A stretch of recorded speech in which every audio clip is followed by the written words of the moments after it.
In today's video, I am back with another consulting case study.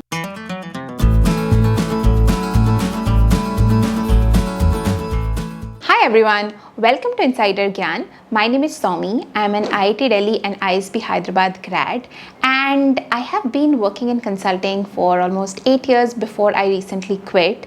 On this channel, I share a lot of my career experiences. I do a lot of consulting case studies, other educational videos. So if any of those things interest you, please consider subscribing to the channel. Ever since I've started doing case studies, I started it a little bit experimentally, but I do realize that these are very, very valuable for a lot of you because you get access to a new case study and you get access to how to solve it step by step as well. So here I am back today with another case study. So let's begin. I have my notes in front of me and I'm going to read out the case. As it goes for most of the other case study videos, I recommend you pause the video often. Whenever I give you the problem statement, you pause it, note it down, and see for yourself what you think the structure should be, what kind of questions you should ask, then see a little more and see what additional information you are getting, if you are on the right track or not. And that's how you do a case study, honestly. But also I want to call out that there is no one way to solve a case. There are multiple ways. As long as you are taking it in the right direction, you should be good. So here is the problem statement for today's case. Major retailer of clothing and household products has been experiencing sluggish growth and less than expected profits in the last few years. So the CEO has hired you to help her increase the company's annual growth rate and ultimately its profitability. Here is some additional information for you. The retailer has 15 stores located in shopping malls in suburban and urban areas. The total profit from the 15 stores has declined despite major back-end cost savings. So this is a profitability case. And step number 1 is for you to align on the objectives. What is really needed, like what is the problem that we are really solving. And information say ye clear hai that the company is looking to grow, which means it's definitely looking to increase its sales, but at the same time it's also looking to increase its profitability, which means it's trying to cut down its costs as low as possible. At the same time, we also know that a lot of cost saving initiatives are already ongoing, which means revenue side of things is what we want to deep dive into first, because if costs are being cut down and even after that your profitability is not increasing, it means the revenues are decreasing at an even higher pace, right? So in this case, first we will start with revenue, and then for completion's sake, we will see whether we want to go to the cost side or not. What is the profitability framework that we'll use? Profitability has a very standard framework. Profits is equal to revenue minus costs. Revenue is a function of price and quantity, so price into quantity, and costs can be direct costs and indirect costs. Already covered it in another video, so feel free to go and check that out here, which is the details of the framework. Okay, so let's now start with what all information we have so far. We know that there are 15 stores. There are a lot of stores that this company has. We also know a very important thing, which is these 15 stores are located in 2 different areas. One is an urban area, which is more like a bigger town, metro city, and other is a suburban area or a smaller tier 2 city, tier 2, tier 3. Now this specific information is important for us to know because obviously different areas can have different profitability or different consumer patterns, etc. So we need to explore that angle. So this is what we know. Now what are the other things we should look into? In my mind, number 1 is we should look at the overall economy and try to understand if this profitability issue is something that only our client is facing, or is it the industry-wide problem? Are other competitors also facing the same thing? So more about the economy, that's number 1. Number 2, we want to understand the product mix of this company, because it said that it's a clothing and household products company. So what kind of products do these guys sell? Is the profitability or the margin for products same or not? So on and so forth. Number 3, we want to understand more about the competitors. What is the situation of the competitors? Are they facing similar kind of issue? If not, then what are they doing right? What are they doing better? And lastly, we want to understand more about the consumers of our client as well and understand what kind of patterns they have, whether that is in fact impacting the reduced growth in sales for our client. So if I were you, I would ask these specific questions and some follow-ups And having gone through the case, I'm just going to share with you some additional information that the interviewer in this case has shared as well. So number one definitely is profitability of the stores different in the two areas. Metro versus suburban area, is it different or not? This is going to be your first question, definitely. In this case, the interviewer says that yes, suburban stores are much more profitable for our client compared to the metro stores. Question number two is about the product mix. So how is the product mix like in metro versus the suburban areas? Is it same or is it different? And what kind of products does this client sell in first place? So the answer to that the interviewer gives you is our client has electronics, clothes and furnitures and home decor, etc.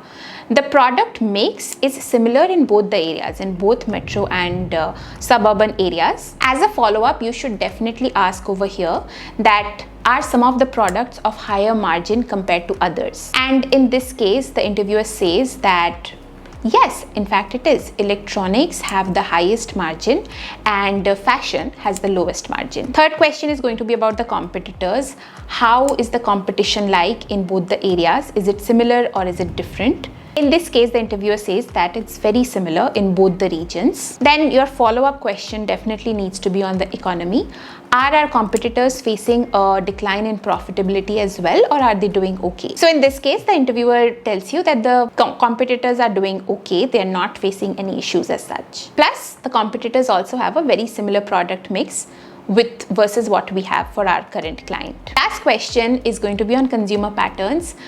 Do consumers consume different types of products in both the areas, metro versus suburban? And now an interesting thing comes up. The interviewer tells you that yes, in fact, in the urban areas, there is a higher demand for fashion and accessories, while in the suburban areas or the tier 2 cities, people tend to buy more electronics from our stores. So with this last piece of information, now it is very clear that the problem is in consumer demand and our product mix in both the areas, right? Because the consumers in the metro, in the tier 1 cities, they are consuming more of the lower margin products, which is fashion products. On the other hand, the consumers in tier 2 cities are buying higher margin products like electronics, which is naturally why the suburban areas have a higher profitability compared to your urban areas. But at the same time, the product mix across both the regions is very similar, which means that if there are electronics in the metro areas, why is it there? Because consumers are not buying it. It is an additional cost. Similarly, for the suburban areas, why are fashion accessories there? It's a cost. But at the same time, it's not that harmful because fashion accessories have lower margins, so it's fine. So when you explain this thought process of yours to the interviewer, most likely he'll ask you for the recommendation. So he says, so what do you recommend? What do you recommend we do now that you have identified this problem? This is where you sort of summarize your recommendations first based on all the information we have so far. And then the interviewer may or may not ask you to deep dive into some of those recommendations. So what should your recommendations be at this stage? Again, there is no one way to go about it, but I would typically break it down into short-term solutions and long-term solutions. For the short term, try and manage inventory better because inventory is a huge cost. There is no point holding a lot of inventory for electronics in the suburban areas when people are not really buying it in that region. So we can reduce the electronics by a lot and hold more fashion and try to push more of fashion products so that we can increase our sales in fashion because that's what the consumers in that region want. Secondly, do a deep dive on the consumer patterns. Do some consumer research, additional customer research to understand why it is that the customers are not buying electronics in the metro cities from you. Is it because generally there is no demand for electronics in metro cities, or is it because maybe your competitors are doing better in terms of electronics and you need to either bring in better products or better product mixes, or maybe change your pricing a little bit so that you can sell more electronics which are higher margin products to your consumers as well. Lastly, for fashion, how do we increase the margins now? And there's obviously a revenue angle to it and a cost angle to it. So from a revenue perspective, is there a possibility for us to increase prices without impacting the quantity too much?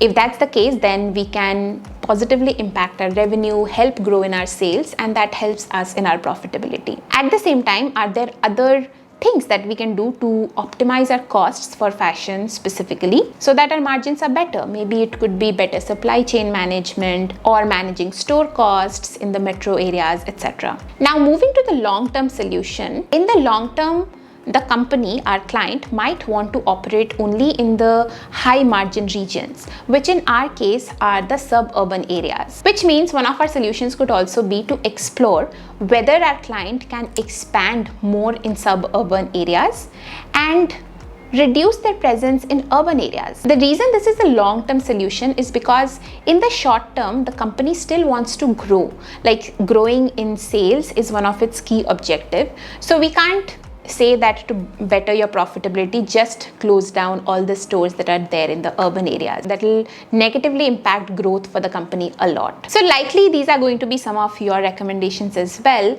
Now, depending on how the case progresses, your interviewer might give you some additional data to probe deeper into one of these recommendations, and it can continue, or he or she might want to end it over here itself. Now, for the sake of this video, I am going to end this case over here. Hope you found it helpful. If you did, or if you have any different approaches or any questions, drop them in the comments and let's continue the discussion over there. Other than that, I'm going to be back with other case study videos very soon. So please like this video and subscribe to the channel.